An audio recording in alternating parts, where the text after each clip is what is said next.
Uno, dos.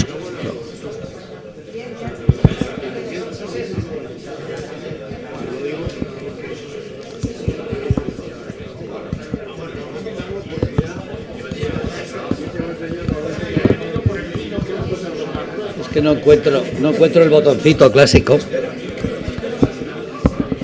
Ahora. Suena, sí. ¿Se oye? Sí, perfecto.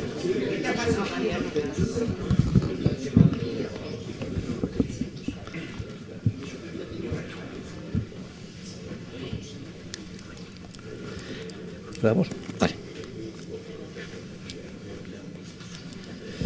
Buenas tardes. Bienvenidos todos a las cuartas jornadas de la Agenda del Cambio. Tras las dedicadas a reflexionar sobre la estructura institucional, la economía competitiva, la educación, entramos en la cuarta jornada titulada Desarrollo sostenible en una España territorialmente equilibrada. Todas ellas han contado con este inmejorable marco de la Fundación Rafael del Pino, a la que agradecemos su deferencia con nosotros y su excelente organización. Muchas gracias. Y, como no, a todos ustedes que nos acompañan en un tema como este, tan amplio y tan complejo. La sociedad civil, de la mano del Foro de España Cívica y de Libertad y Alternativa, ya realizó un conjunto de trabajos firmados por excelentes profesionales de diversas materias, con la finalidad de proponer a los partidos políticos una propuesta ciudadana de una agenda del cambio para España. Una sociedad civil que despierta, que es innovadora, que está llamada a convertirse en el motor del cambio y ponerse al frente de la transición que se avecina, adoptando un papel crítico frente a la injusticia y los abusos del poder, esos mismos que han provocado en la sociedad una evidente pérdida de confianza en el buen gobierno. Una sociedad que busca el consenso y que es más justa, que sea más justa, solidaria, libre y transparente. El pasado 21 de enero tuvo lugar en Madrid una multitudinaria manifestación. Su lema fue «Por España, la democracia y la Constitución», exteriorizando la preocupación por la situación política actual que está atravesando el país. Se trata de no permanecer impasible ante el deterioro de nuestras instituciones y, luchar contra el debilitamiento del Estado y nuestra democracia. Pocos días después, Plataforma Cívica Neos y con Mayor Oreja, Sabater y Juanisti se preguntaba ¿y ahora qué? Bueno, no hay una respuesta única. Ahora es trasladar las inquietudes de los ciudadanos al poder establecido, defender las instituciones, luchar contra la corrupción y contra la mentira y ayudar al cambio, en la calle, en los medios de comunicación o en lo que hoy estamos haciendo aquí, una mesa redonda planteando problemas, alternativas y al futuro que se nos viene encima. Hablamos de sostenibilidad, un concepto de gran amplitud que nos obliga a acotarlo en 4 temas: agua, alimentos, energía y prosperidad. Contamos con los mejores ponentes, no hay más que ver. La energía ha sido el factor esencial de la evolución de la humanidad. La explotación de las fuentes de energía ha condicionado el desarrollo económico y social. Desde mitades del siglo XX ya los científicos advierten que el clima podría estar cambiando por la acumulación en la atmósfera de gases de efecto invernadero. La economía global, es decir, nuestra forma de vida, se basaba y aún lo sigue haciendo en la obtención de energía mediante la quema de combustibles fósiles. El clima del planeta, todo hay que decirlo, nunca ha sido estable. En él influyen los cambios astronómicos, además de factores geológicos, corrientes oceánicas, placas tectónicas, volcanes, tal como alegan los negacionistas que obvian o quieren obviar los efectos de la actividad humana sobre el calentamiento global. Hoy la idea del cambio climático ha calado en la opinión pública mundial y está influyendo en nuestra realidad social. El ecologismo asociado al cambio climático está condicionando ya nuestra cultura, muchas veces con escaso fundamento teórico y sin aportar soluciones realistas. La obsesión por el cambio climático minimiza los problemas reales, que son las amenazas geopolíticas, la guerra, la inflación, la subida del precio de los alimentos y logra el desvío de fondos hacia políticas climáticas más que en innovación para la sanidad, la defensa, la agricultura, cuyo porcentaje del PIB va disminuyendo. Hoy no podemos mantener dudas sobre el calentamiento global sin ruborizarnos. El cambio climático requiere y reclama un cambio global. Y esto lleva un coste económico importante. Ya no se cuestiona la ciencia. Las fuentes de dióxido de carbono son fácilmente identificables. Tenemos más dióxido de carbono del que ha habido en el último medio millón de años y la temperatura más alta de los últimos 1000 años. La acción responsable exige, pues, prevenir las consecuencias y tomar medidas. Conviene buscar energías limpias y moderar el consumo de bienes innecesarios que son fuentes de contaminación, ya que se prevé y se está sufriendo un cambio de vida en la superficie terrestre con serias consecuencias. España, la península ibérica, perderá lluvias, aumentará la desertificación y la pérdida de biodiversidad, además de daños en la agricultura y una importante sequía y un abandono de las formas tradicionales de vida. Nuestra primera meta será descarbonizar, reducir emisiones por todas las vías posibles y construir un futuro sin emisiones.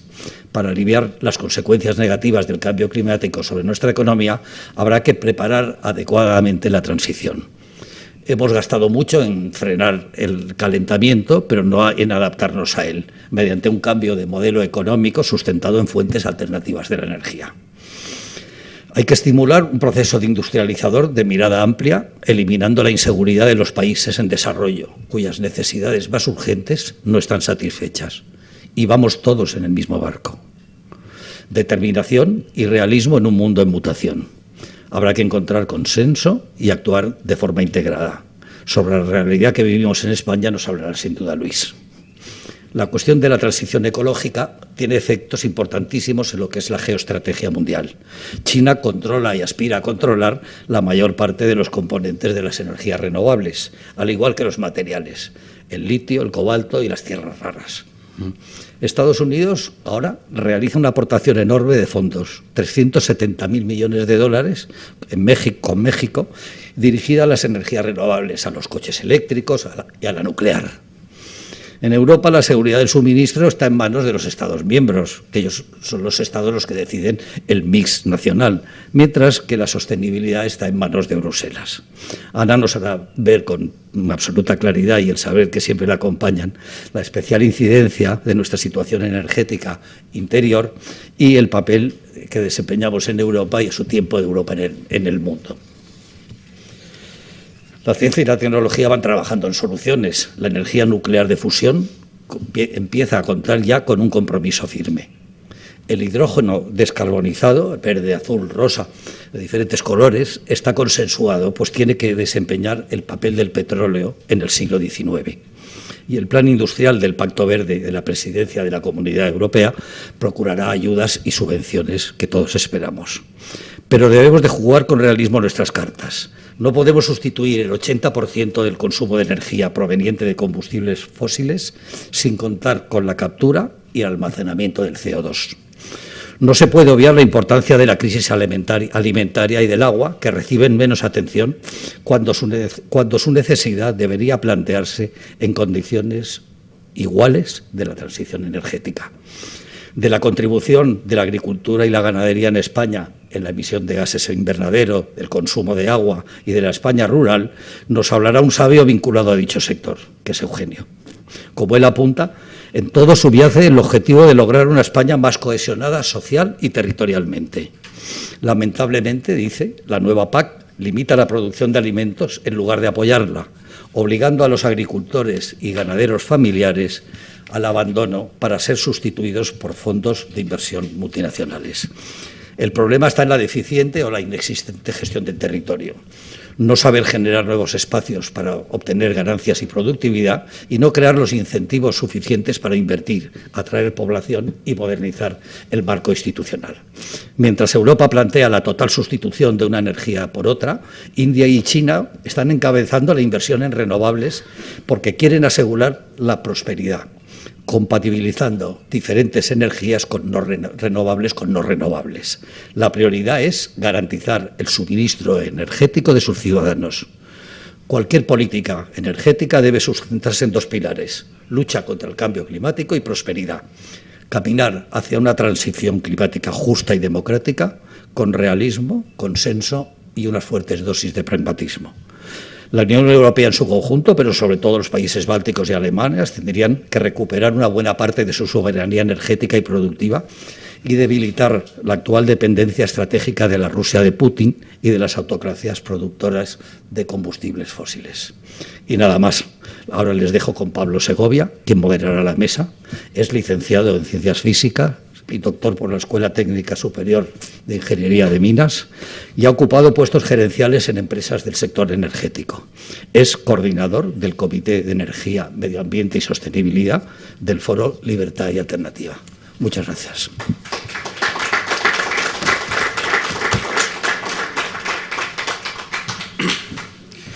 Bueno, muchas gracias, Fernando. No sé si se escucha. ¿Sí? Muchas gracias, Fernando. Muchas gracias y reiteradas a la Fundación Rafael del Pino por cedernos esta noble sede. También a las asociaciones convocantes que dan continuidad a esa declaración de intenciones que el día 21 de enero pues 500.000 españoles decidieron, dando su voz y su presencia, pues convocarse para intentar detener pues la deriva que nos arrastra durante toda esta desafortunada legislatura, ¿no?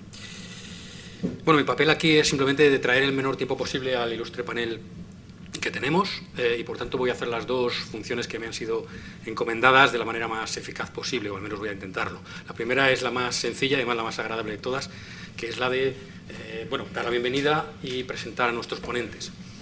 Es una labor absolutamente sencilla porque prácticamente todos ustedes los conocerán, lo que no quita que de alguna manera haga un brevísimo repaso de sus trayectorias. En primer lugar, nos acompaña hoy aquí la excelentísima señora doña Ana de Palacio. Pocas personas, yo creo que podemos pensar que estén más capacitadas para hablar de esa espada de Damocles que está continuamente sobre nosotros, que es el dilema energético, ¿no? Mientras en algunas geografías, pues la cuestión de la sostenibilidad, la cuestión del medio ambiente, pues prácticamente se vive a espaldas de ella, ¿no? Y continúan con su crecimiento económico sin prestar gran atención a estos aspectos. En Europa parece que tenemos una auténtica obsesión por cumplir algunas cuestiones que parecen hasta cierto punto irrealizables, ¿no? Y en cualquier caso que ponen en peligro hasta nuestra propia economía, nuestra propia competitividad. Bueno, seguro que doña Ana nos aclarará sobre este tema particular y sobre todos aquellos que considere de su interés y que será absolutamente interesante para todos, ¿no? Bueno, doña Ana es licenciada en Sociología, en Ciencias Políticas y en Derecho, es abogada en ejercicio, ha sido profesora en Ciencias Políticas en la Universidad Complutense y en la UNED. Paso a su perfil más público, que es el que todos conocemos, diputada del Parlamento Europeo, ministra de Asuntos Exteriores del 2002 al 2004, pero también ha sido vicepresidenta del Banco Mundial, ha pertenecido al Consejo de Estado y en el mundo privado ha ocupado puestos de mucha responsabilidad, de la máxima responsabilidad en empresas de ámbito energético. Entonces, muchas gracias por estar hoy con nosotros, Ana. Es un verdadero placer y un honor tenerte aquí. La sostenibilidad, desde luego, es un tema transversal, un tema que abarca desde la energía a la obtención de los recursos minerales, desde el agua a las explotaciones agrícolas, desde los hábitos de consumo pues a las capacidades industriales. Y de industria, de empresas, también tenemos que hablar. Por mucho que se empeñen algunos, no se puede hablar de ecología, no se puede hablar de sostenibilidad sin tener en cuenta a las empresas, sin tener en cuenta a los empresarios. Es por esto por lo que, para continuar y para aquellos que no tengan el placer de conocerle, pues hemos traído un hombre de empresa, ni más ni menos que a Luis del Rivero. Don Luis es ingeniero de caminos, canales y puertos, fue originalmente delegado de la empresa Ferrovial y después fundó una pequeña empresa que es ni más ni menos que SACIR, posteriormente el grupo SACIR Vallehermoso, del que fue presidente desde el 2004 hasta el 2011. Muchas gracias, Luis, por tu presencia hoy aquí. Y finalmente, aunque como desagravio, Eugenio, te voy a pedir que empieces tú con tu ponencia, tenemos a don Eugenio Nadal.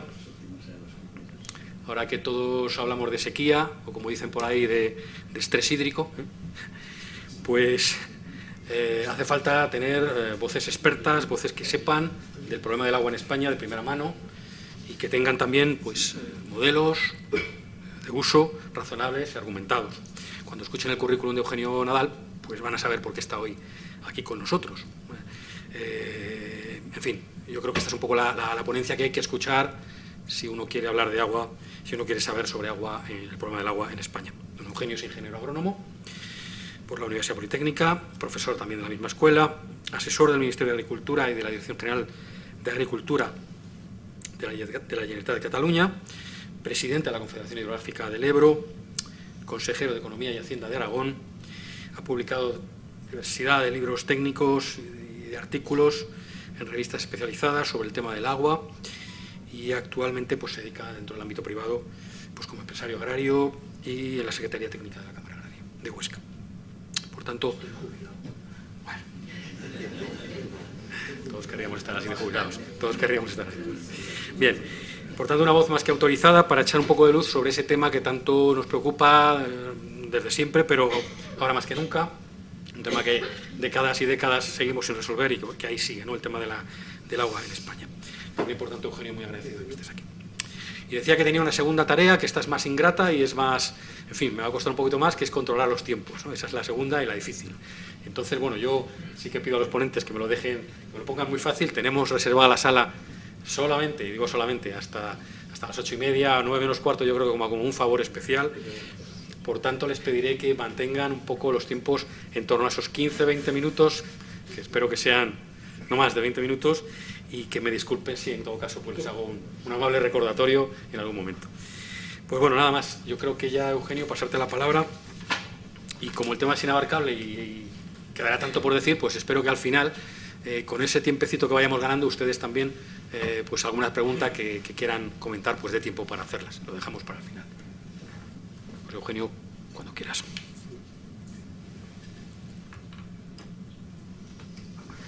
Sí. Bueno, gracias a todos ustedes por venir hoy aquí. Bueno, también a los que puedan estar viéndonos por videoconferencia. Los que estamos vinculados al medio rural, pues nos movemos siempre con 3 parámetros en la cabeza, ¿no? La tierra, el agua y la energía. Como de la energía tenemos a quien más sabe, del agua tenemos a Luis, que me ha dicho que va a hablar bastante del agua, aunque mi especialidad es el agua. Voy a empezar por la tierra. Y cuando yo también le daba vueltas a ver cómo preparaba esta intervención para que fuera un poco amena, he pensado que quizás era una buena metodología tratar de abordar 3 o 4 mitos. 3 o 4 mitos que están pendientes en la sociedad española cuando se habla de desarrollo sostenible, de todo lo que nos ha dicho Fernando. Hay una cosa que has dicho que la voy a destrozar. Y hay 4 mitos muy importantes, pero para ello primero tenemos que ver un poco la tierra. ¿Somos un país grande? Pues no. Somos un país mediano, un país de... Los ingenieros agrónomos contamos en hectáreas, los geógrafos en kilómetros cuadrados. Yo cuento en hectáreas, me perdonarán, pero tengo una deformación absoluta hacia las hectáreas. Hay un top 10 de 30 países que tienen más de 1 millón de kilómetros cuadrados, por hablar países. Nosotros somos el país 51 de los 209 países del mundo, es decir, nos podemos considerar un país de tipo medio. Y entonces podemos decir, desde el punto de vista de la sostenibilidad, ¿somos un país que estamos bien o estamos mal? Bueno, de esos 50 millones de hectáreas, medio millón de kilómetros cuadrados que tenemos en España, en grandes cifras, el 60% de nuestra superficie es sostenible ambientalmente. Es el 60%. Yo no sé si es mucho, es poco, comparativamente, si debería ser más o menos. Es un 60%. ¿Por qué? Porque tenemos un 40% de nuestra superficie es forestal o arbolada. Los prados naturales y los pastizales, que es un terreno perfectamente sostenible, es un 14%. Los espacios abiertos y los eriales son un 4%. Los ríos, los embalses y las zonas húmedas es un 2%. Bueno, yo lo dejo ahí. A la agricultura y a los usos urbanos le dedicamos el resto, es decir, aproximadamente un 40, un 30 y tantos, un 40. Y eso es, esto nos permite afirmar claramente que la mayoría de España, la mayoría del territorio español, hoy tiene un uso fundamentalmente sostenible. Habrá quien considere que es poco, es otro debate. En la parte que dedicamos a la agricultura, se puede abordar entonces el primer mito.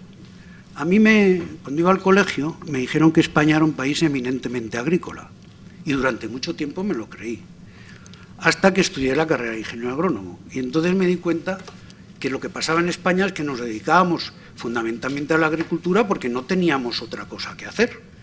Porque España, ni edafológicamente, por la calidad de los suelos, ni por sus pendientes, ni por sus vientos, ni por la distribución de su pluviometría, es un país eminentemente agrícola. España es un desastre desde el punto de vista agrícola. Lo que ocurre que, como veremos luego, gracias a la utilización del agua, gracias a un esfuerzo de generaciones, hemos sido capaces de aprovechar los recursos hídricos y darnos una capacidad de producción de alimentos muy significativa. Pero creo que es importante dejar claro que España no es un país comparativamente eminentemente agrícola. Y tampoco deja de sorprenderme que frente a estos datos, que insisto, a alguien le podrán parecer pocos, haya un enorme convencimiento en la ciudadanía de que, muy generalizado, de que hemos dedicado a la urbanización y hemos destrozado la mayor parte del territorio. Las cifras lo contradicen. En esta primera imagen de la utilización del terreno rural, quiero destacar la parte forestal, porque es otro mito, la España deforestada. Bueno, tenemos un crecimiento sostenido del bosque. Fíjense, desde 1990 al año 2020 hemos ido a un ritmo sostenido de crecimiento de la superficie de bosque de 200.000 hectáreas anuales. Hemos pasado de 13 millones de hectáreas de bosque a 20 millones de hectáreas de bosque. ¿Por qué? Pues por una razón muy sencilla. De donde nos vamos, llega el pino. Se va el hombre y llega el pino. Y entonces, como la sociedad está en retirada, pues el pino avanza. Entonces yo, claro, cuando veo, me parecen muy loables, todas las campañas escolares, hay que plantar árboles, las empresas, a su vez, para cumplir con la ODS, pues reforestan. Claro, yo tengo la tentación de decirles, mire, no pongan más árboles, porque lo único que estamos haciendo es darle leña, o sea, alimento al fuego. Porque la fiesta, cuando uno pone un bosque, no es repoblar. Repoblar es lo más sencillo. La fiesta empieza después, al día siguiente. Ese bosque hay que conservarlo, ese bosque hay que limpiarlo, ese bosque hay que aclararlo, ese bosque hay que habitarlo, ese bosque hay que utilizarlo económicamente. Por lo tanto, me parece bien, no soy yo quien diga que no se sigan repoblando, ni mucho menos, no quisiera crear ese debate, pero es evidente que no tenemos política forestal. Y como no tenemos política forestal, el bosque además, aquí probablemente es posible que haya alguien que tenga alguna propiedad forestal. El bosque no es rentable, entonces para un privado no es rentable económicamente y para la clase política no es rentable políticamente, porque los efectos de la acción de la política forestal son siempre, no a medio plazo, a largo plazo. Y entonces, claro, que los políticos tomemos, cuando yo era político, decisiones a 20, 30, 40 años, pues es un ejercicio bastante complicado. Por lo tanto, segundo mito, España no es, en mi opinión, una España deforestada. La tercera cuestión en relación con el territorio, vinculada un poco a todo lo que he dicho, ¿cómo voy? Vas contando el tiempo. Estupendamente. Oye, interesantísimo, estoy aprendiendo. Habla del eucalipto. ¿Qué es lo que es la planta? El eucaliptus, del eucaliptus, a mí no me cae muy bien el eucaliptus. A mí nada, no, yo tampoco. Pero es que tú dices el pino, peor es el eucalipto.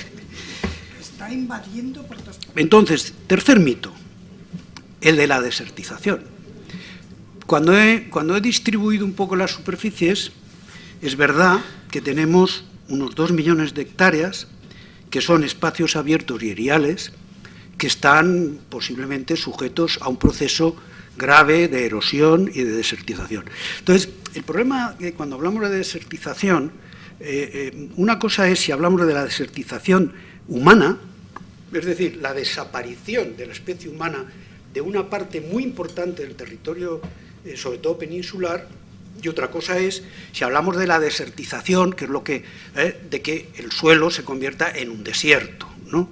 Pues evidentemente no tenemos tampoco ese problema. Y no me quiero alargar con muchas cifras, las tengo aquí, pero la red Natura 2000, que es la red ecológica europea, la que protege, digamos, la biodiversidad y el equilibrio natural, tiene en España 14 millones de hectáreas. No hay ningún país europeo que tenga ese porcentaje protegido por la red Natura 2000. Que será poco o será mucho. Hago como con el bosque, a mucha gente le parecerá poco, a otros les parecerá mucho. Pero, hombre, cuando lo comparas, ningún país europeo, de los 27 miembros de la Unión Europea, tiene ese porcentaje protegido por la red Natura 2000 sobre su superficie total. Por lo tanto, nosotros, claro, en medio rural, pues estamos allí y entonces te dicen, no, es que esto está muy mal, es que tiene que venir el oso. Y los osos, por cierto, acaban de salir de la invernada esta semana y ya nos están dando. Ya llevamos una semanita entretenidos, porque han acabado la invernada, han salido de las oseras y en Huesca, que es donde yo vivo, en un pueblo de Huesca, ya llevamos una semana peleándonos. Hay una osa, además malísima, por cierto. Se llama Claudine, porque la trajeron los franceses de Eslovaquia, y no sabemos si la trajeron con Ryanair o en Alitalia, pero vino traída por los franceses desde Eslovaquia. Bueno, con esto creo que, bueno, me gusta, he querido empezar así porque creo que es importante que, de alguna manera, estando totalmente de acuerdo con todo lo que ha hecho Fernando, que es verdad y lo suscribo plenamente, ¿no? Tu introducción ha sido magnífica, pero los que estamos en medio rural, en medio natural, nos damos cuenta que en el día a día, pues eso no es tan grave como se plantea. Es decir, cuando vemos el telediario y explican lo que pasa en el medio natural, pues no sé, te entran ganas de salir corriendo, pero luego ves y dices, pues esto no está tan mal, ¿no? Esto está pues ordenadito, hay árboles, tal. Entonces, bueno, quería empezar por esto antes de entrar en el tema del agua, porque me parecía interesante, teniendo en cuenta que el título es El desarrollo sostenible en una España territorialmente equilibrada, ¿no? Y entonces creo que nosotros sí que tenemos que hacer un esfuerzo en explicar, cuando nos dan la oportunidad, que, bueno, pues no... Y acabaré con otro tema mucho más complicado en relación con esto. Yo, en relación con el agua, me voy a centrar en el agua y la agricultura, porque Luis sabe más de otros temas, porque SACIR ha sido una gran empresa en materia de aguas. Hasta ahora les voy a decir que yo, cuando hablaba del agua, hablaba con bastante seguridad. Pero verán, en un país en el que, en un momento de una sequía extrema, hemos tenido muchas y tendremos muchas, nos gastamos el dinero en demoler presas, uno ya no sabe si realmente vale más callarse, porque probablemente, como no lo entiendo, ¿cómo puedo hablar del agua? Si llevo 40 años dedicado a los temas del agua y al regadío, y ahora resulta que veo que estamos preocupadísimos, que podemos, pues sinceramente les diré que me cuesta centrarme en el agua, pero trataré también de analizar el fundamento de eso. Todos sabemos que el agua, como he dicho al principio, se nos presenta en España en unas condiciones de irregularidad terribles, tanto físicamente como espacialmente. Yo a veces que en reuniones de estas con la Unión Europea y tal, decir, mira, oye, que nosotros tenemos torrentes, es que no tenemos ríos, el régimen de todos nuestros ríos, el Ebro, el Duero, el Tajo, todos, el Guadiana, el Guadalquivir, el régimen hidráulico natural de esos ríos es un régimen torrencial. Y entonces, claro, a veces las directivas europeas, pues claro, tienen una filosofía que es de difícil transposición aquí, pero que estamos obligados a cumplirla. Y claro, esas manifestaciones extremas del ciclo hidráulico, ¿no?, que son las sequías y las inundaciones, pues parece que sí, que todo apunta a que se van a manifestar las sequías con un carácter más extremo y más largo en el tiempo, y las inundaciones de mayor caudal y en menos tiempo, por lo tanto más peligrosas. Bueno, tenemos referencias documentales desde el año 290-92 a.C., hay referencias documentadas de periodos de sequías, de inundaciones recurrentes en España, pero vamos, eso lo sabemos todos. Pero les diré una cosa, los que nos hemos movido muchos años en estos temas del agua, teníamos una máxima que era: el día que acaba un episodio de sequía, falta un día menos para el siguiente. Y con esta filosofía trabajábamos, ya lo sabíamos, ¿no? Hemos acabado un periodo de sequía, muy bien, pues ya nos queda un día menos para que llegue el siguiente. ¿Qué hemos hecho? ¿Qué hemos hecho en España durante los últimos, pongamos, 100 años para hacer frente a esta situación tan difícil del agua, ¿no? Esa torrencialidad, esas manifestaciones extremas del ciclo hidráulico, tal? Pues hemos hecho embalses. Eso hemos hecho. El primer embalse, hay 2 embalses en explotación en España, Proserpina y Cornalbó, que son romanos, y siguen dando servicio. Al día de hoy siguen dando servicio. Entonces, en los embalses,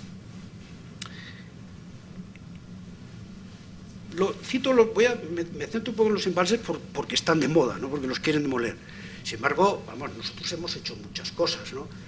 Luis sabe muy bien que nosotros en gestión de sequías, en planificación hidrológica, somos modelo en el mundo, somos muy buenos. Las empresas españolas en el mundo están reconocidas en materia de desalación, de depuración, de potabilización, unas empresas de tecnología puntera, es decir, somos muy buenos. Nos ganan los franceses, porque los franceses siempre han ido por delante, y luego, claro, los 2 grandes holdings franceses, Veolia y Suez, pues los 2 proceden del agua, de la Lyonnaise Dessau y la Compañía General Dessau, uno de París y otro de Lyon, claro.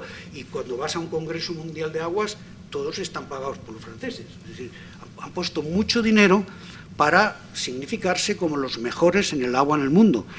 Pues bueno, pues muy bien, aceptando que sean los franceses los primeros, nosotros somos los segundos. Lo que ocurre que hace unos 30, 35 años, nació precisamente en la Universidad de Zaragoza un movimiento que se sigue llamando la nueva cultura del agua, pero ya tienen 35 años, que ha venido a poner en cuestión y está poniendo en cuestión toda la política del agua que se ha ido desarrollando a lo largo de los últimos años. Bueno, a eso hay que hacerle frente porque, en mi opinión, puede que sea porque soy mayor, pero en mi opinión creo que cometen errores muy graves de análisis. Nosotros tenemos una dinámica histórica en las obras hidráulicas muy antigua. Dicen, en el Ministerio hay un anuario de presas que da un dato conocido, que en España tenemos 1.200 presas. Bueno, sí, tenemos 1.200 presas, pero no tenemos 1.200 embalses, y esto es muy importante. Ahora les explicaré por qué. Nosotros empezamos, de verdad, el primer plan de obras hidráulicas fue en 1902, con Gasset. Fue el primer plan de obras hidráulicas que se hizo en España, en 1902. Luego hubo actualizaciones. En la República, Lorenzo Pardo hizo un plan en 1933, que es donde nace el trasvase Tajo Segura. Y luego, en 1939, Franco le encarga a Peñabez que haga un primer plan en el 1939. Luego vienen los planes de desarrollo, que incluían obras hidráulicas, y luego ya, con la ley de aguas, sin entrar en Europa, se entra en la época de la planificación hidrológica como una tecnología nueva en la gestión del agua en España. O sea que todo esto ha tenido una cadencia. En el año 40 teníamos 150 presas. Entre el 40 y el 75 se construyeron 540 presas. Y desde el 75 hoy se han construido 450. O sea, fíjense un poco el detalle, porque el número de presas, de esas 1.200, la democracia, por así decirlo, ha constituido 450 y la época de Franco 540. Lo que ocurre que en términos de capacidad de los embalses generados por esas presas, los construidos durante el franquismo suponen el 60% de la capacidad de almacenaje que tenemos hoy.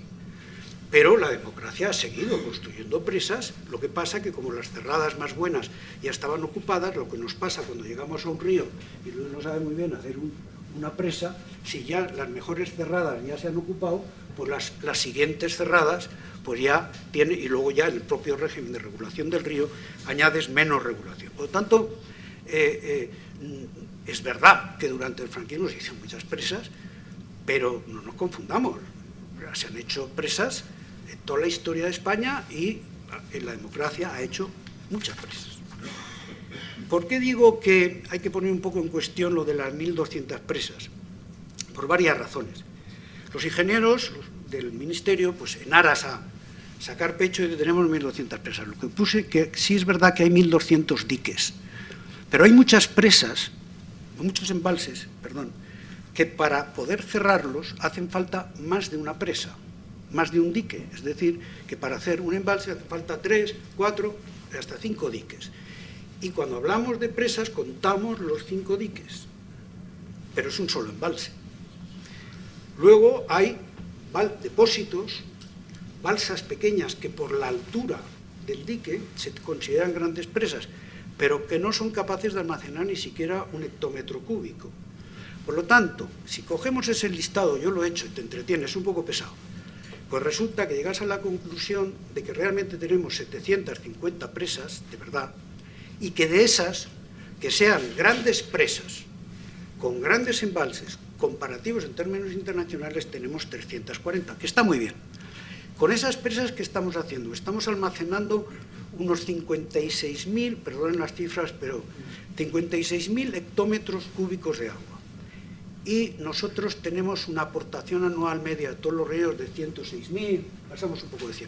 Es decir, bueno, más o menos somos capaces de almacenar la mitad del agua que nos dan nuestros ríos. Pues, quédense con esta cifra, que más o menos está bastante acertada. ¿Qué ocurriría si no tuviéramos presas? Pues si en España no hubiera ninguna presa, ningún embalse, en régimen natural los ríos nos darían el 9% de las necesidades que tenemos en este momento. 9%. Es decir, beberíamos,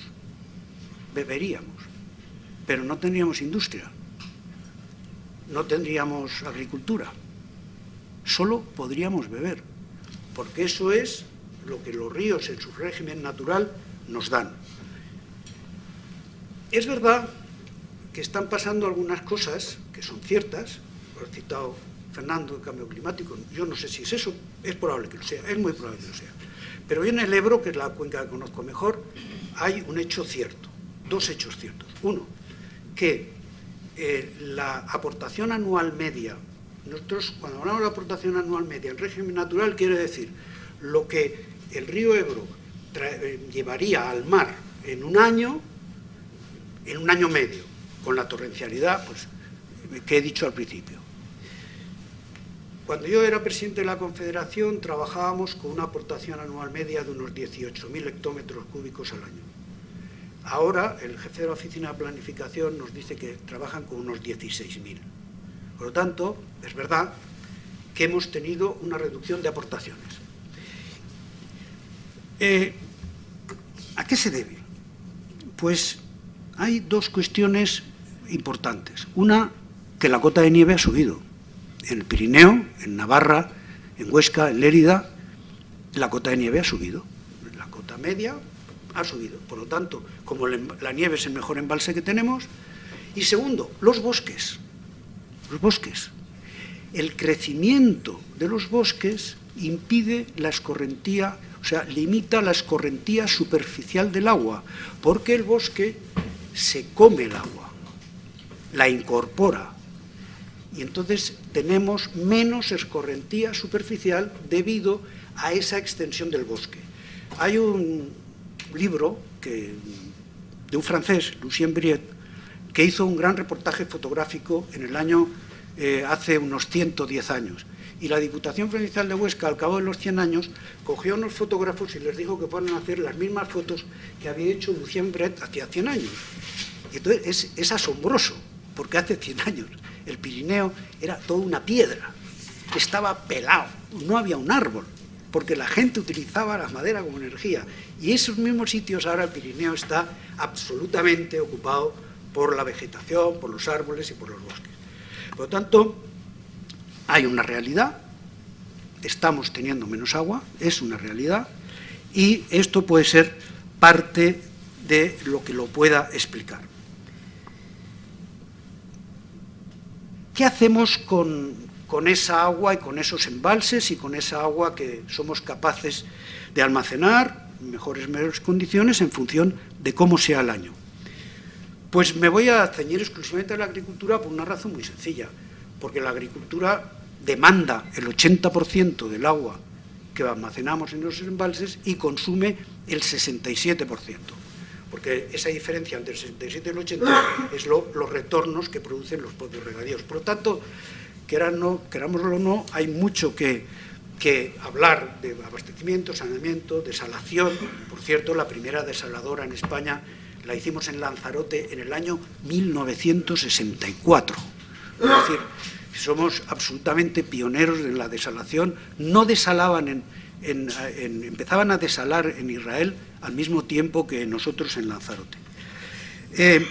Bueno, nosotros hemos conseguido tener un regadío importante, tenemos uno de los regadíos más tecnificados del mundo, pero sí que es verdad que tenemos una cierta bipolaridad, porque conviven los regadíos más tecnificados del mundo con rendimientos de que con 2 dobles cosechas se hacen casi 20 toneladas de grano por hectárea, a regadíos tradicionales, históricos, de pequeñas huertas al lado de los ríos, muy parcelados, de difícil mecanización. Por lo tanto, es mayoritariamente tenemos unos regadíos de Baja California, y sinceramente, sin ningún atisbo de nada, pero no aprendemos ya, aprendíamos antes, ahora ya no aprendemos.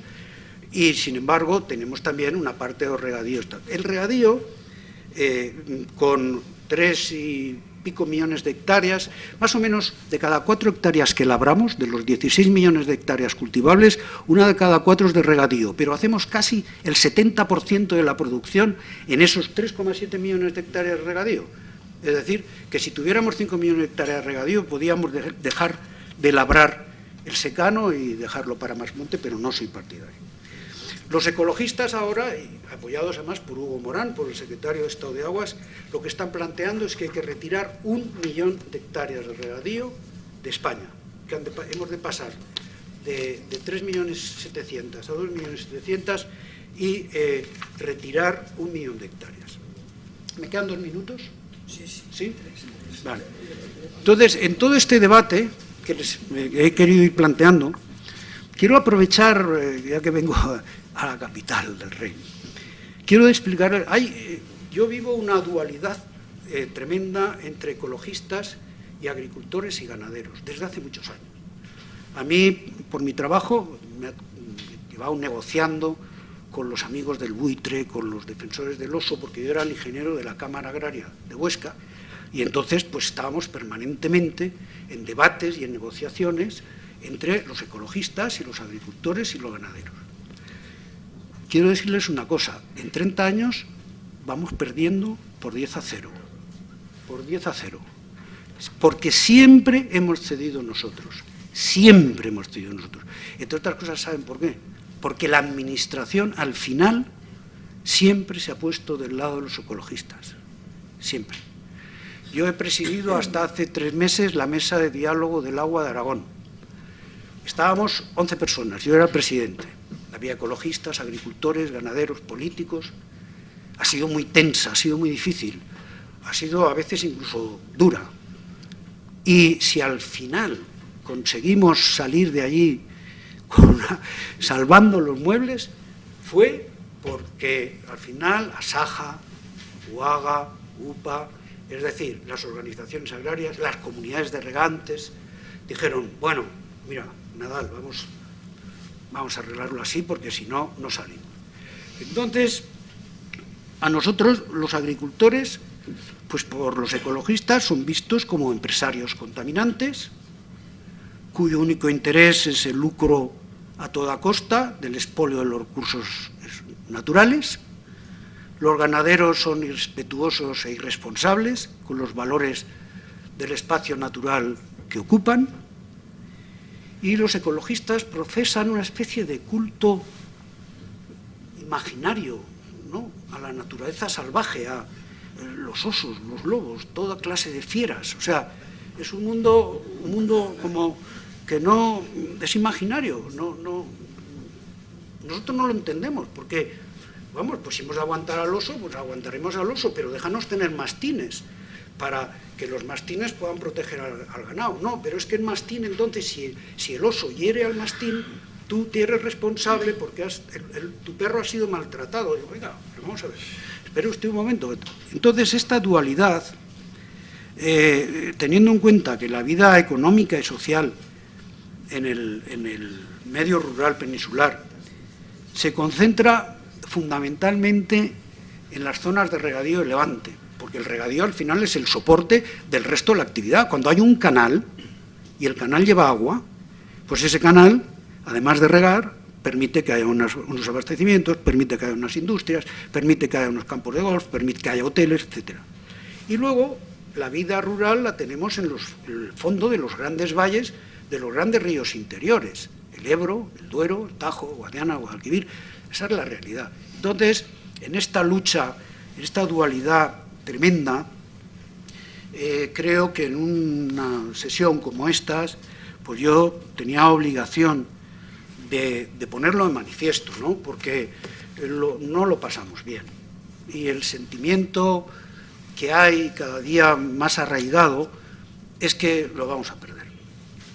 Es un debate, no sé cómo llámanle como quieran, que creo que lo vamos a perder, pues porque yo creo que se toman decisiones realmente, por ejemplo, yo pues, hablo con la gente y la ministra de Medio Ambiente, Teresa Rivera, que no dudo que sea una persona perfectamente capacitada, ¿no?, además tiene un buen currículum y tal, pero sinceramente por los pueblos vale más que no vaya, pues porque la gente pues no la entiende, no la quiere, no. ¿Por qué? Pues la consideran un enemigo. Y claro, toma decisiones irreversibles, porque a veces, desde la política, y Ana esto lo sabe muy bien, se toman decisiones que son reversibles. Oye, un gobierno opina una cosa, viene otro gobierno, la cambia, es una ley, una norma, tal, no sé qué. Pero hay determinadas decisiones. O sea, demoler un embalse es que no se vuelve a construir. Y ahí, permíteme un segundo por aclararlo. Es verdad que el régimen concesional español, en la utilización del agua para la producción de energía, establece que una vez acabado el periodo concesional, el concesionario viene obligado a demoler las obras y a reponer el cauce a su estado natural. Esto es cierto, y esto es de siempre. Pero una cosa es que porque la obra puede revertir al Estado, y el Estado se la puede quedar y la puede volver a licitar. Si no hay interés hidroeléctrico, porque es el caso, pues hombre, a ver, todos podemos entender que un pequeño azud, que una presa ya semiabandonada, que está perdida en medio del río, pues a nadie le importa pues que la demuelan y que eso deje fluir el agua. Pero hombre, demoler, yo conozco la presa de los Toranes en Teruel, eso es una barbaridad, demoler eso es una barbaridad. Y entonces eso, porque no tienen más agua, en un montón de kilómetros a la redonda, allí no hay nada. Cogen el agua para los incendios forestales, se abastecen para beber. Por lo tanto, acabo ya, quiero decir que, ojo, porque en esta batalla que estamos perdiendo, los que vivimos en el medio rural, en relación con los ecologistas y con algunos partidos, grupos políticos que les apoyan, se están tomando, o se pueden llegar a tomar decisiones que luego un cambio de gobierno, un cambio de criterio, no las hace reversibles. Y eso me parece importante ponerlo en manifiesto. Muchas gracias.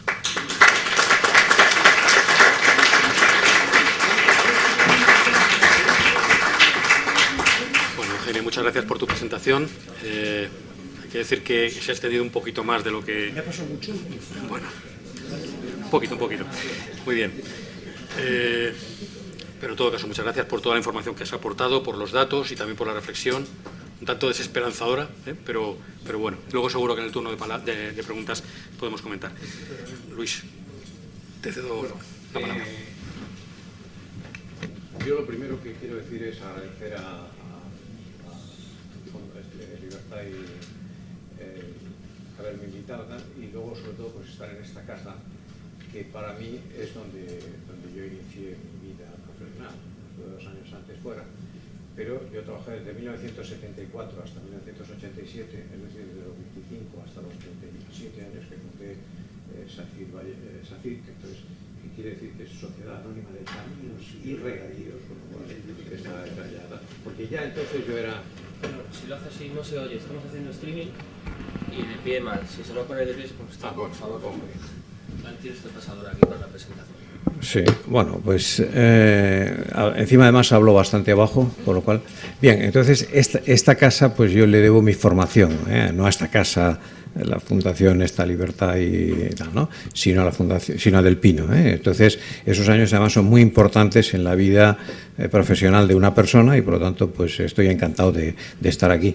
Ahora que se me ha pasado un poquito el sonrojo del que ha dicho Fernando, porque claro, yo soy negacionista, yo soy plenamente negacionista, Entonces no creo en nada de estas cosas, solo voy a dar un puntito muy breve al tema de este asunto, es que realmente el clima de la Tierra siempre ha estado cambiando, o sea, hace 4.500 millones de años cuando empezó la Tierra era una bola de fuego, hace 3.500 cuando se fijó por primera vez se pasó de material inorgánico a orgánico, fijando el CO2, pues bueno, comenzó la vida y el CO2 es el gas de la vida, es el gas que tomamos en las cervezas, en la Coca-Cola, pero sobre todo y fundamentalmente es ni más ni menos que lo que hace la fotosíntesis, es lo que es el gas fundamental de la vida y que además hoy estamos en torno a 400 y nos extraña estar en 400, subiendo un poquito, pero en el Carbonífero hace 310 millones de años estamos en 4.000.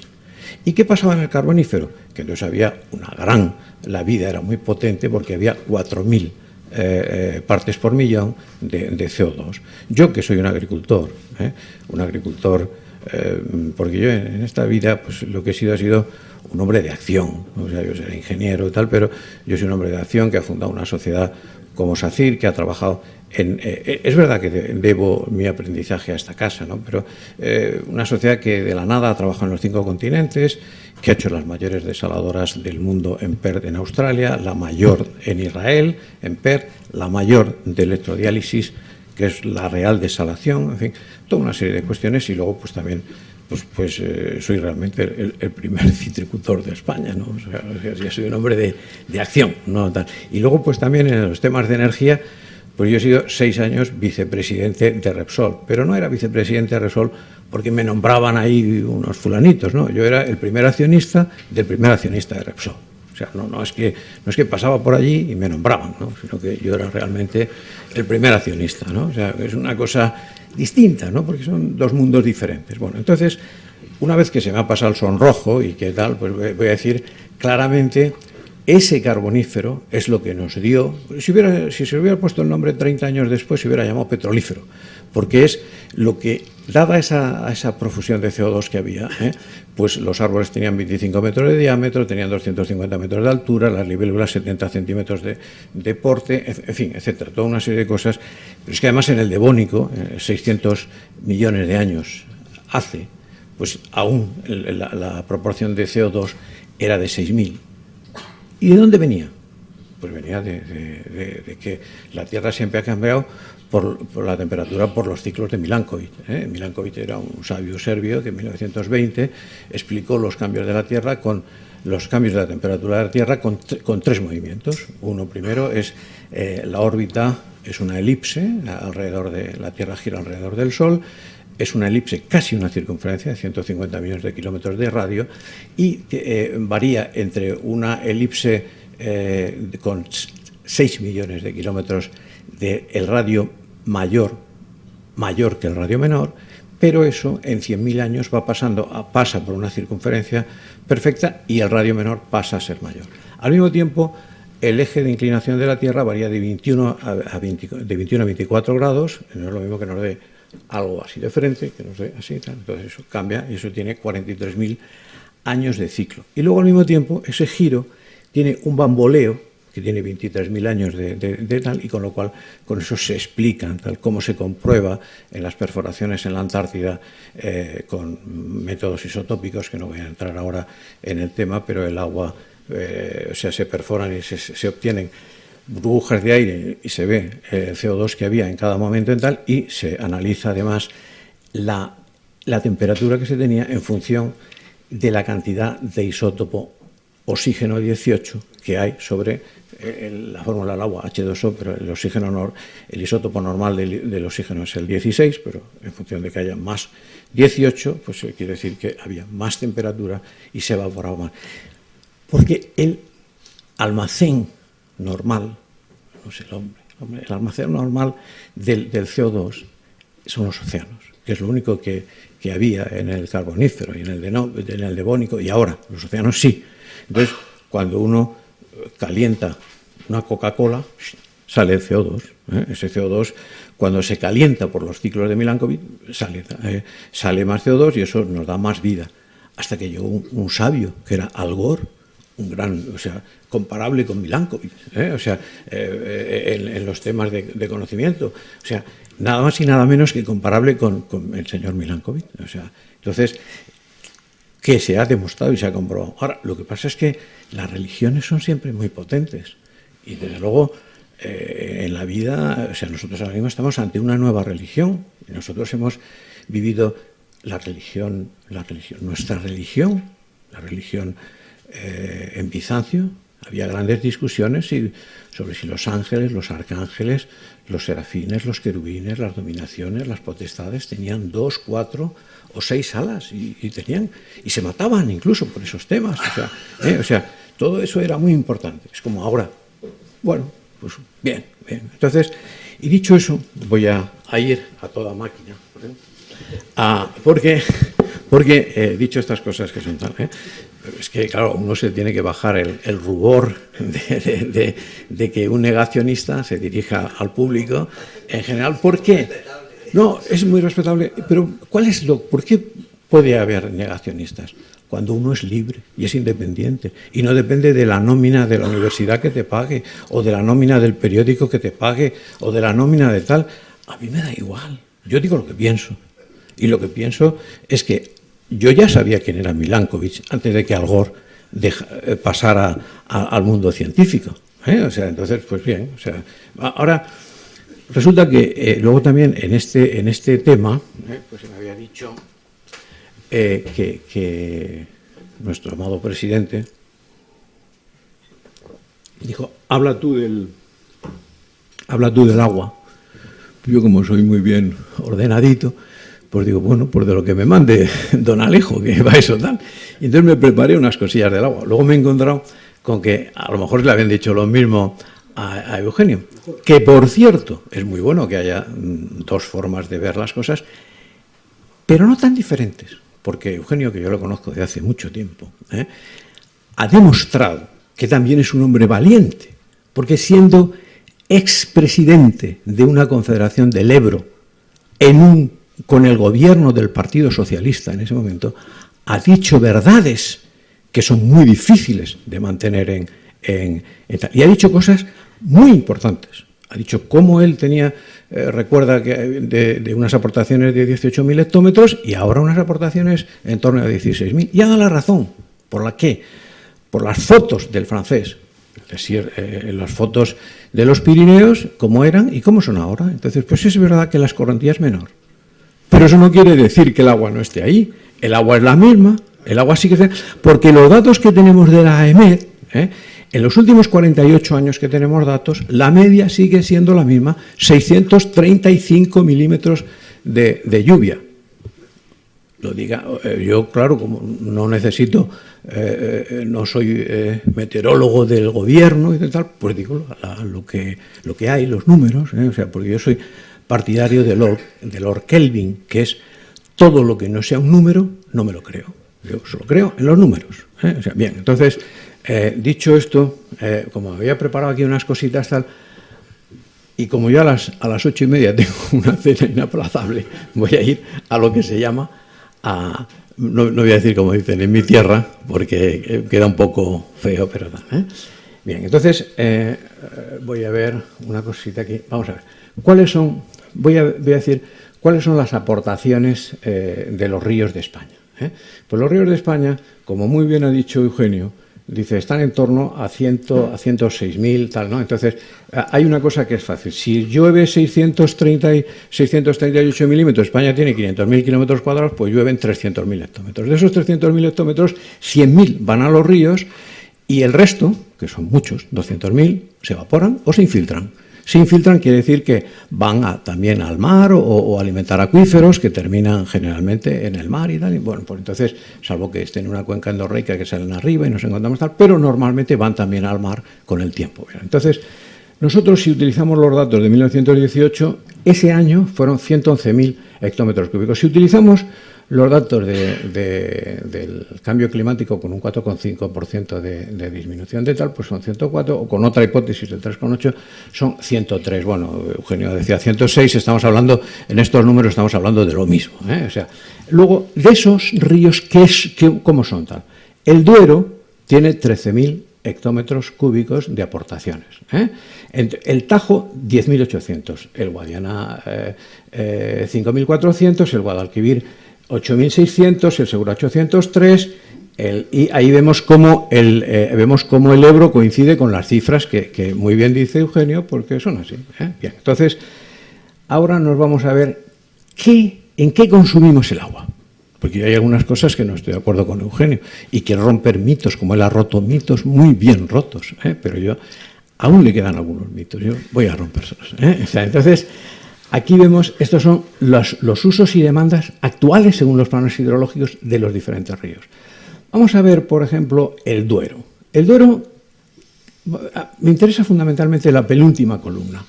La penúltima columna es el consumo del Duero. El consumo del Duero son 2.929 hectómetros cúbicos. El consumo del Tajo, que viene debajo, 1.728. El consumo del Guadalquivir, 2.600, el consumo del Ebro, 5.300, como muy bien sabe Eugenio. Y entonces vamos a ver un poquito la anterior. Vamos a ver, el Duero resulta que aporta 13.600 y consume solo 3.000, lo cual quiere decir que le sobran, que tiene 10.000 de más. Pero los ríos en España son nacionales e internacionales, y hay 4 que son internacionales. Los 4 internacionales son el Miño, el Duero, el Tajo y el Guadiana. El Duero y esos ríos están regulados por un tratado internacional muy desfavorable para España, pero que hay un tratado internacional, que es el Tratado Internacional de Albufeira, con Portugal. Y el Tratado Internacional de Albufeira dice que el Duero debe de pasar a Portugal 3.800 hectómetros cúbicos en Saucelle. ¿Saucelle qué es? La separación, la presa que existe con un lado en España y con otro lado en Portugal. Entonces, ¿qué sucede? Pues sucede que el Duero está pasando 7.000 hectómetros cúbicos más de lo que debe de pasar según un convenio internacional. Ya. Aquí estamos discutiendo el trasvase del no sé qué, 300 hectómetros cúbicos, pero si estamos pasando 7.000 más en el Duero. Vamos a ver qué sucede con el Tajo. El Tajo consume 1.700. Vamos a ver las aportaciones que tiene el Tajo. 10.800. Luego tiene 9.000. ¿Y cuánto tiene que pasar en Cedillo? Según Cedillo es el Saucelle. Tiene que pagar 2.700. Pero si estamos pasando otros 6.000 más... Luego nos vamos a quedar con esa cifra, nos vamos a quedar con esas dos cifras. 7.000 más 6.000, que son como unos 13.000, y vamos a ver una cosita.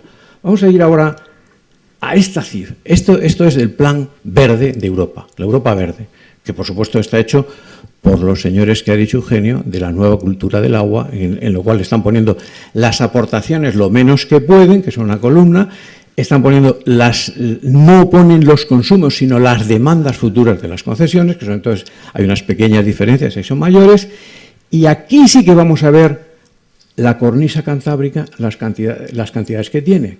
Las confederaciones antes eran diferentes, ahora se llama Galicia Costera, Norte 1, Norte 2, Norte 3, pues estamos en torno. Pero solo nos vamos a fijar en el Miño-Sil. El Miño-Sil tiene unas aportaciones de 12.000. Luego, por lo tanto, y tiene que pasar 1.000 a Portugal. O sea, y resulta que quiere decir que nosotros, esos 3.800 más los 2.700, los podíamos pasar del Miño y que no pasara nada. Bueno, entonces con eso quiere decir claramente que podríamos, con Albufeira, tener 15.000 hectómetros cúbicos más. ¿Y por qué 15.000?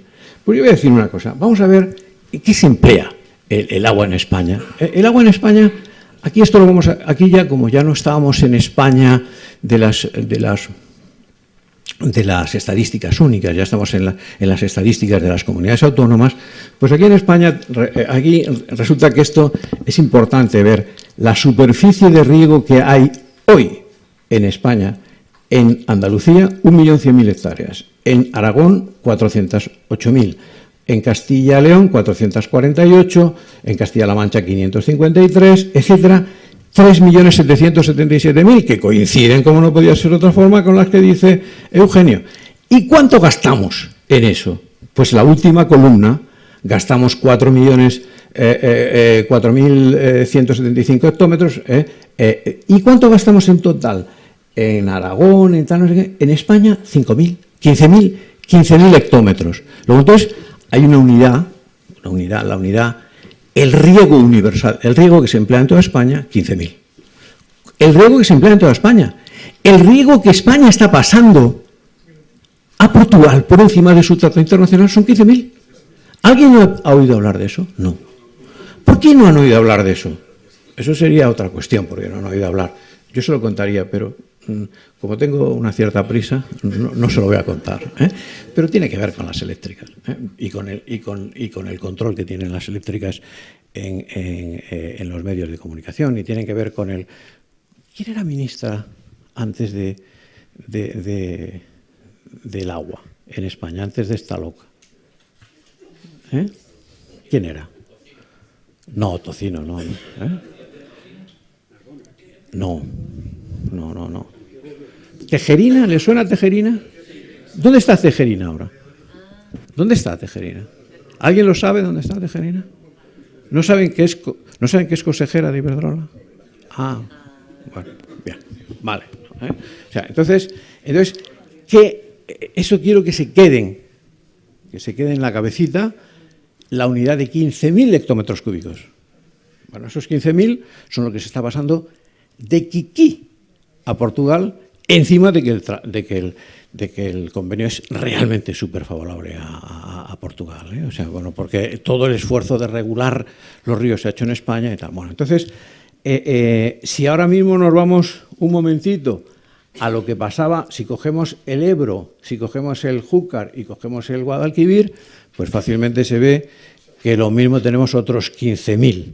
Luego, entonces, quiere decirse que, como muy bien dice Eugenio, España tiene 500.000 kilómetros cuadrados, que son 50 millones de hectáreas, solo 16 o 17 son cultivables y solo 4 están en regadío, pero el regadío se podría multiplicar por 3.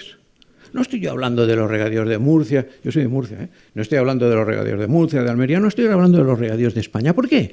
Porque los regadíos de España son muy importantes para la soberanía energética, porque ahora mismo dicen, no, ha subido la electricidad por Ucrania. Mentira. Ahora luego veremos eso. Pero sí que ha subido el trigo y el maíz por Ucrania. Y eso quiere decir que nosotros estamos pagando un 400% más por el maíz, y nosotros podemos tener en Aragón, en Castilla y León y tal, maíz si tenemos agua. Y la tenemos, solo hace falta utilizarla. También voy a decir de pasada, porque tal, ¿por qué? Bueno, no lo voy a decir ahora. O sea, pero ya se ve que ahí estamos en otros 15.000 de sobra. Bueno, entonces vamos a ver aquí, que es una cosa que aquí también lo decía Eugenio, hay... Sí, bien. Yo si me das el mismo tiempo que Eugenio. ¿Eh? Bueno, no, luego yo voy a... En 5 minutos voy a decir todo. Mira, tenemos los embalses que tiene España, son esos 56.000 hectómetros, que son la última cifra. Los embalses tienen una superficie, ocupan una superficie de 2.824 kilómetros cuadrados o de 282.000 hectáreas. Esto es importante por una serie de cuestiones que luego se verán. Bueno, es evidente que yo voy a corregir un poquito. Me he olvidado de corregirle a Eugenio una cosa, que es lo siguiente. O sea, los ríos de España llevan 100.000. 100.000. Y los ríos y en España se consume 20.000. Es verdad que el regadío, como hemos visto, son 15.000, 16.000, sí que es el 80% de la que se consume, pero es que el 80% va al mar o se pasa a Portugal. Entonces, los regadíos, los ecologistas dicen el 80, no sé qué. No, señores, el regadío, los ríos de España tienen 100.000 hectómetros cúbicos. O sea, echan 100.000 hectómetros cúbicos, llevan 100.000 hectómetros cúbicos, de los cuales solo 20.000 se emplean. 15.000, 16.000 en agricultura, el resto en abastecimiento y en industria, pero no digan ustedes nunca jamás que la agricultura consume el 80% de tal. No. Las turbinas, o lo que sea, consumen el 80% de los ríos. Solamente de lo que no va al mar, el 80% sí va a la agricultura. Y eso es el mito que yo quería deshacer. Bien. Vengamos a este sitio. Entonces, aquí hay una cosa, o sea, yo os he presentado un poquito qué es lo que se hace con el agua en España, el regadío y tal. Pero el agua en España está unida totalmente a la energía. ¿Por qué? Porque la energía, o sea, esos embalses que vemos aquí, del Duero y del Tajo, esos embalses están en la cola, la mayoría, y no son de riego, porque en 1930 la energía de España se hacía con métodos propios, la soberanía energética. ¿Qué era la soberanía energética? La hulla y la hulla blanca. La hulla era el carbón y la hulla blanca eran los altos tal. Y esos embalses, ahora que la energía eléctrica se puede hacer de otra manera, se puede hacer con el sol, con el viento, nuclear. El agua no puede emplearse en producir energía eléctrica en un país como España. Se tiene que emplear en acumular energía. Porque yo coincido, a veces la razón coincide con la religión. Y entonces, en el caso, yo soy un pelín pedante. Yo estoy con la razón. Y la razón es que se necesita utilizar las fuentes propias de energía. ¿Y cuáles son las fuentes propias de energía en España? El agua, el aire, el sol y la nuclear. Sobre la nuclear voy a decir una cosita que refleja la diferencia de los políticos de ahora a los políticos de hace tiempo. Toda la energía nuclear comienza en un asunto que es las palabras de Eisenhower en 1953, átomos para la paz. Después, no sé qué, dice, vamos a tal, ¿no? Y Eisenhower va a proponer con los países europeos y tal, que entren en desarrollar los átomos para la paz, las centrales nucleares. ¿Y quién es el primer país que en 1953, que hasta diciembre de 1955 no entra en la ONU, que consigue un pacto unilateral con Estados Unidos? España. ¿Y cómo es posible eso? Pero si está fuera de las Naciones Unidas, pero si es un proscrito, porque Stalin, que ha ganado la guerra, se la tiene jurada y no tiene tal. ¿Cómo es posible que consiga tal? Porque España tenía dos tíos ahí fundamentales. Uno era Otero Navascués. ¿Qué era Otero Navascués? Un señor que era un físico que descubrió la miopía nocturna. Era un tema muy importante en los bombardeos en la Segunda Guerra Mundial, para todos los ejércitos, Estados Unidos, Inglaterra, Alemania, Italia, y la ceguera nocturna la ha descubierto él. Y tiene un gran prestigio dentro de la ciencia en todos los países. y va a penetrar ahí, porque él dice una cosa: nosotros no vamos a perder esta vez la nueva revolución industrial, que es la atómica. Y eso lo dice Otero. Pero tiene además una cosa importante, que hace unas prospecciones, una búsqueda de uranio en España. España siempre ha sido importante por las minas y tal, y en ese momento están muy mentalizados las potencias, porque acaban de vivir la guerra, y entonces el wolframio era muy importante en la frontera hispano-portuguesa y tal. Y Otero hace creer que hay una gran cantidad de uranio en España, en Jaén, y lo hay, en Jaén, en Salamanca y tal. Y el embajador de España en Estados Unidos, Areilza, también lo hace creer. Y los americanos pactan el tener la mitad de España de tal y dar su conocimiento en primer lugar a España. Como Rivera, más o menos, o como Lugo Morán, o sea, más o menos parecido. Bien, entonces, yo aquí voy a decir, la energía, o sea, los embalses, el agua estaba en una primera fase siempre en la energía, porque era la hulla blanca, la energía que teníamos en los tal, ¿no? Cuando el desarrollo en España y en Europa hace que el carbón de Inglaterra, el carbón de Alemania, el carbón de Polonia, la hulla española y el agua sean insuficientes, están saliendo dos fuentes nuevas para dar energía a los pueblos. Una es el gas, que hasta entonces era un problema porque salía con el petróleo y producía explosiones y tal. Una es el gas y otra es Eisenhower, átomos para la paz.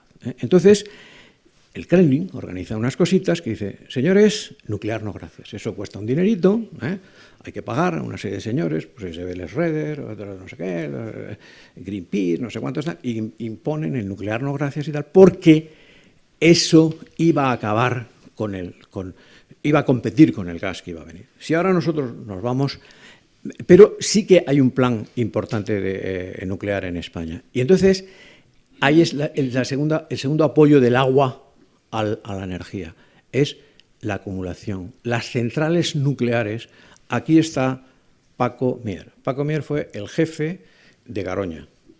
Y Garoña fue la primera central no ex-Zorita de los Canes, que era de tal, pero era en su momento la central mayor de Europa, de 450 megavatios, donde pasaron todos los directores del resto de las centrales para aprender. Entonces, ahí está Paco Mier y conoce y sabe que una central nuclear no puede parar. No puede parar. Y como no puede parar, entonces resulta que no está acoplada con el consumo y necesita que se acumule la energía.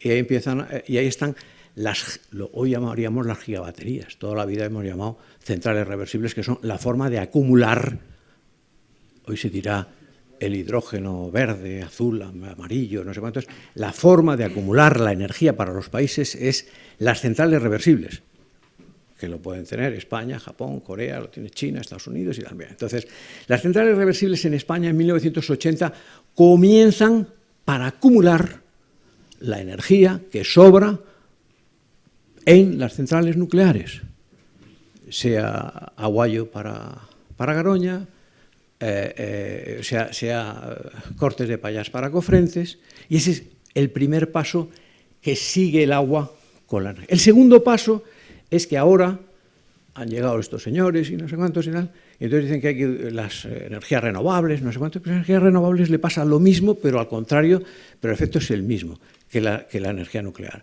Las centrales, el aire y el sol funcionan 2.000, 2.500 horas al año.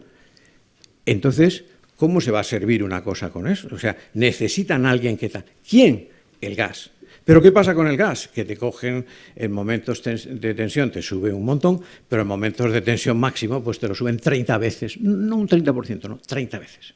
Y por lo tanto, hay que ir a lo nuestro, a la soberanía energética, que coincide con los mitos religiosos de no tener CO2. Bueno, es que nosotros, el agua, la hidráulica no emite CO2, la nuclear no emite CO2, la eólica no emite CO2 y la fotovoltaica no emite CO2. Casualidades de la vida. Pero nosotros tenemos que ir por ahí, pero no porque si emita CO2, que además la China hace lo que quiere con eso y también. Entonces, esto es la segunda conexión. La tercera conexión es para servir a las centrales reversibles. Bueno, y esto es un caso de lo que pasa en España. Esto es la cola del Tajo. La cola del Tajo son 300 kilómetros un embalse detrás de otro. Un embalse, la cola de un embalse lame la presa del que hay más arriba. Y eso es donde se puede hacer magníficamente unas centrales reversibles. Y las centrales reversibles pueden dar un nuevo paso, que es ser yacimientos de gas.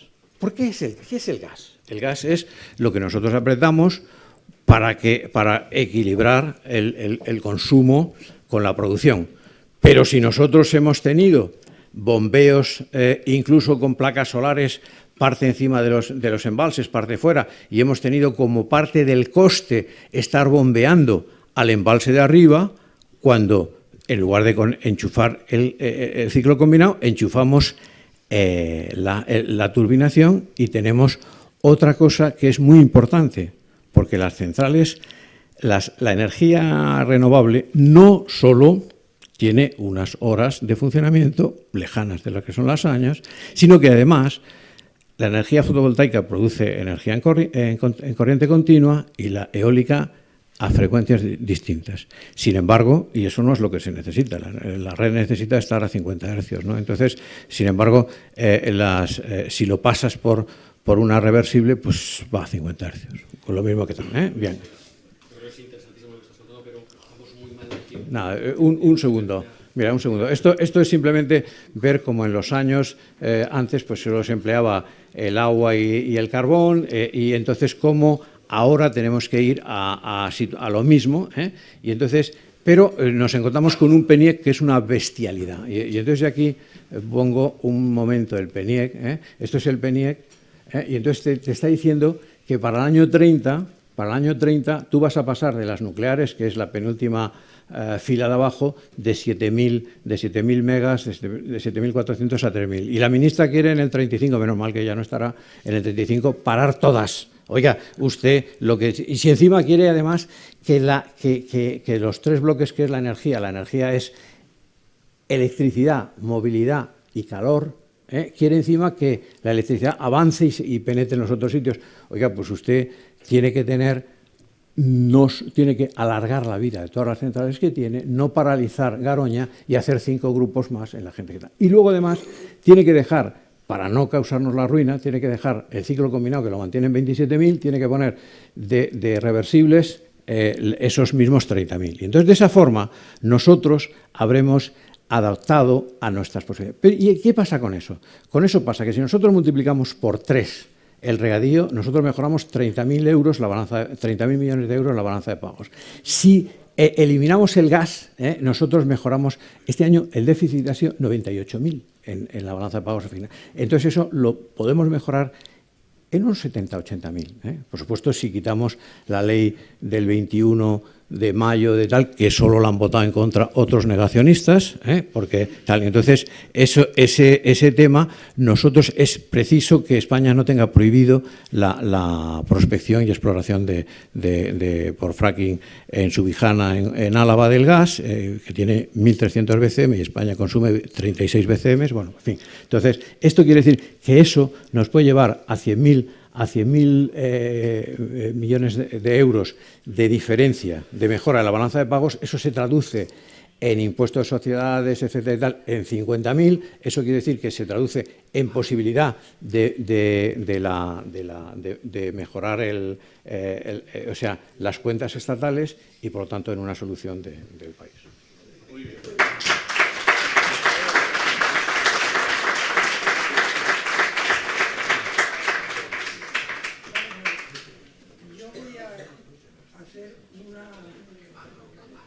Una intervención muy breve porque vamos muy mal de tiempo. Pero a pesar de que tengo poco tiempo, tengo que empezar con una protesta. Y una protesta clarísima por la intervención de Luis del Rivero, y no por el contenido, que hay cosas extraordinariamente interesantes, sino porque ha sido una distribución a troche y moche de descalificaciones. Se ve que la ciencia, la ética, toda se ha concentrado en Luis del Rivero. Los demás, nada de nada. Yo, francamente, tengo que decir que ha llegado hasta el extremo de verdaderamente no insinuaciones, prácticamente una acusación a una política que, salvo que tenga pruebas y las ponga sobre la mesa, me parece grave. Yo entiendo que haber sido político, haber estado en política, tiene unos peajes, y quien entra en política sabe que los tiene que pagar. Pero, francamente, esto va más allá de lo que normalmente uno espera dentro de un contexto educado. El único valiente es él, los demás todos son cobardes. No sigo. Vamos ahora a entrar en lo poco, voy a hacer una intervención muy corta, espero que me volváis a invitar y quiero dar las gracias, aunque sea el tiempo un bien escasísimo. Pues a los dos organizadores, a la Fundación Libertad y Alternativas y a la Fundación de Foro España Cívica. Yo quiero decir que he venido aquí por amistad a Alejo. Y quiero decir que me voy habiendo aprendido mucho y habiéndome indignado también, las dos cosas. Lo que me queda a mí ahora de explicar en 5 minutos es unas claves, digamos, complementarias. Voy a hacer, como dicen los ingleses, un disclaimer, o sea, me voy a explicar. Vamos a ver, yo vengo del nuclear, yo estoy en el nuclear, yo he llevado la vicepresidencia internacional de Areva, y yo sé lo que es sentarme con los ecologistas, o sea, que aquí, en fin, cada cual nos vamos a empezar aquí a sacar medallas de cómo hemos defendido unas cosas y otras. A partir de ahí, a mí me gustaría contar 3 cosas. La primera es que estamos en un mundo distinto. Yo no soy negacionista. Yo creo que están pasando cosas y que eso es lo que está pasando y hay que hacer un esfuerzo de adaptación, clarísimo, y evidentemente un esfuerzo de cambio. Luis del Rivero nos ha dicho que, bueno, que azares del destino, desde premisas absolutamente absurdas y completamente criticables, pero mira por dónde está él de acuerdo. Lo que hay que ir es a soberanía, autonomía energética basado en eso, en lo que tenemos, que es el agua, el viento, el sol y evidentemente las nucleares. O sea, claramente aquí entramos en una segunda cuestión, que es el dogma. Es cierto que hay un dogma y es cierto que hay que batallar contra ese dogma. Hay un dogma de que todo se soluciona con renovables, que no cuadra. Yo creo que los números mienten más que las palabras, pero esa es otra batalla. Pero, en fin, desde luego que el nuclear no es la solución, pero es una solución a barajar. ¿Por qué? Pues porque lo primero que tenemos que saber nosotros es que la ecuación energética de España pues, nos importa y nos importa mucho y la tenemos que cuadrar. Pero que esa ecuación está englobada en una ecuación global y que en esa ecuación global, lo miremos como lo miremos, no hay solución sin contar con el nuclear. Y eso lo sabe China, que en estos momentos está construyendo 17 reactores de 1.200 megavatios cada uno, pero es que además tiene en proyecto o en diseño ya 100 y pico. Xi Jinping ha anunciado que quiere tener 150 gigavatios, o sea, 150 reactores de los grandes plantados en China en un plazo que va hasta el año 50, que todavía no es la curva digamos que el tope de carbono. Y es absolutamente lógico. El mundo, por lo tanto, esa ecuación del mundo necesita el nuclear. Y esa ecuación del mundo necesita mirar las posibilidades del gas y del petróleo con menos CO2. Yo comprendo que a Luis del Rivero le atrae mucho el carbonífero y 600.000 años. Yo, francamente, a mí... Perdón, 600 millones de años, perdón, 600 millones de años. A mí, francamente, no me parece nada atractivo esa situación, pero en fin, para gusto se pintan colores. A él una libélula, era la libélula la que tenía no sé qué envergadura. Bueno, pues me parece muy bien, pero yo creo que hay otros planteamientos que para nosotros son importantes y que son los que nos deben de conducir. Y a partir de ahí, pues tenemos que cuadrar las necesidades de energía. Estoy hablando todavía del mundo. Y esas necesidades de energía nos dicen, como dice un amigo mío, mozambiqueño, me dice, mira, Ana, nosotros encantados de contribuir a la descarbonización, pero primero nos tendremos que carbonizar, porque claro, frente a un 31% de las emisiones del mundo que emite China, Estados Unidos el 14%, entre la banda que va desde el Sahel hasta África del Sur no llega a emitir el 1%. Entonces, lo que tenemos que entender es que los que están allí lo que quieren es electricidad, es energía, es desarrollo, y que la electricidad de base es la que se correlaciona con la prosperidad. Es verdad que unos microgrids, estos microredes, te encienden una bombilla, puedes cargar el móvil y eso cambia la vida, pero eso no te da desarrollo, o sea, eso te saca de la miseria más absoluta, no te da desarrollo. Yo creo que me voy a quedar aquí.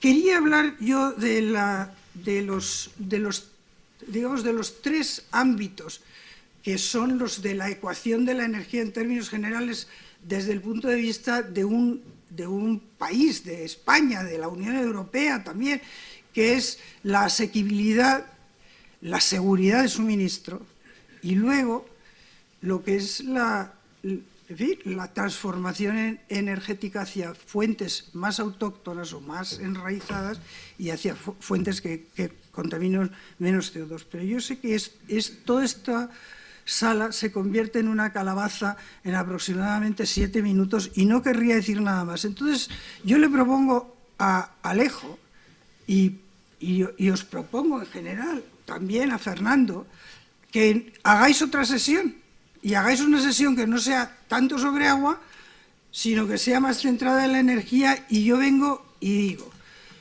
voy a terminar sobre una cuestión. España ha tenido un abanico, hablando de seguridad de suministro, un abanico muy bien armado, muy bien armado. A ver, en España, por ejemplo, no caímos en el error que cayó sin comentarios de ningún otro tipo, sino objetivos. Alemania se enganchó, pero se enganchó, como dices que se ha enganchado a la droga, se enganchó al gas ruso. En España podíamos haber intentado lo mismo con el gas argelino. Desde el primer momento se decide que no. Y España se dota de una flota de terminales de gas licuado para poder tirar. ¿Cuántas veces he oído yo criticar esa medida? Que también, atribuyendo todo tipo de razones heterodoxas. La prueba de que eso estaba bien dimensionado la hemos tenido porque la dimensión de la capacidad se hace para momentos punta, para situaciones de emergencia, no se hace para lo que es el orden normal de las cosas. Tenemos, por lo tanto, ese mix en el que tenemos un 20% de nuestra electricidad que es nuclear, tenemos una subida en potencia de las renovables. Y yo, cuando me hablan de renovables, recuerdo que la primera regulación favorable, la que lanza las renovables, es del gobierno de José María Aznar, es del 96. O sea que cuando mucho a veces caemos en la trampa de que hay energías de derechas y energías de izquierdas, que hay energías conservadoras y energías progresistas, hay que recordar este tipo de cosas. Vuelvo a decir que nuestro mix energético está bien montado. Yo creo que lo que no podemos en España es caer en el dogma y, por ejemplo, cerrar las centrales nucleares. Yo creo que hay que defender las centrales nucleares. Un punto de realismo. El gas y el petróleo se van a limpiar, es decir, no serán libres de CO2, pero vamos a empezar a recibir gas y petróleo, y al que le interese este tema, ayer publicó la Agencia Internacional de la Energía, que mira que es, ortodoxa, publicó un extraordinariamente interesante estudio sobre esa contribución del gas y el petróleo a la descarbonización, que merece la pena para el que le interese. Voy a terminar esta breve introducción, porque nos echan en 5 minutos, yo no sé en las preguntas si podemos pedir una... ¿No? ¿Nos echan? Bueno, pues entonces sí, que lo dejo aquí, que me volváis a invitar y que vengo encantada, que he aprendido muchísimo, además de haberme indignado, como he dicho. Gracias.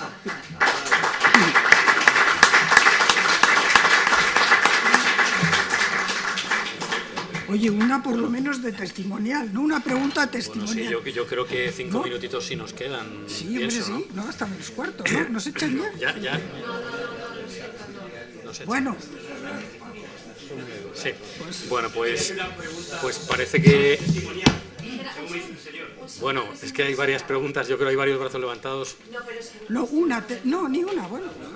Sí, una testimonial. Es muy simple. Yo estoy de acuerdo...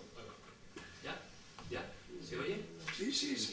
Pues mira, yo estoy totalmente de acuerdo con Luis del Rivero, es profesor mío del ICE, y totalmente de acuerdo, y es un hombre de acción, como hay que ser, un hombre de acción. Y yo quería preguntaros, ¿cuándo se va a terminar de pagar esa central nuclear que paralizó el PSOE en los años 80? Estamos pagando a 40 años. Lemoniz. ¿Por qué no se termina de pagar nunca? Y si habrá algún gobierno, le pregunto a Luis Rivero, si tendrá narices para decir, venga, pues ya que la hemos pagado, terminarla. Muchas gracias. Bueno, si me preguntas a mí, te diré que aquí hay una persona que es Paco Mier, que estuvo dirigiendo a distancia Lemoniz, y él cree, y él lo puede decir, que Lemoniz tiene trampas dentro, o sea, tiene bastantes... bueno, él es una persona que ha vivido perseguida por ETA, etcétera, tal, ¿no? Que ha vivido directamente la muerte del ingeniero Ryan, etcétera, pero vamos, él sabe que Lemoniz no se puede poner porque tiene trampas dentro. Bueno, pues con esto cerramos ya las intervenciones. De todas maneras, disculpen por no haber tenido un poquito más de tiempo para preguntas, pero en todo caso agradecer a los ponentes, yo creo que en nombre propio, en nombre de Fernando, en nombre de todas las asociaciones convocantes, y bueno, pues completar simplemente este acto, que es una continuación de aquel 21 de enero, que yo creo que, bueno, además se percibe que hay una propuesta que de verdad de cambio, que hay una verdadera agenda para el cambio con todas estas intervenciones. Entonces, nada más, agradecerle la asistencia y bueno, citarles para las próximas sesiones que se convocarán próximamente, y en todo caso para la semana que viene, ya el jueves 11 de mayo, pues hay una presentación de un documental, El espíritu del 21 de enero, que se estrenará en el Palacio de la Prensa de Madrid, a la que están ustedes también todos invitados. Entonces, muchas gracias a todos por la asistencia.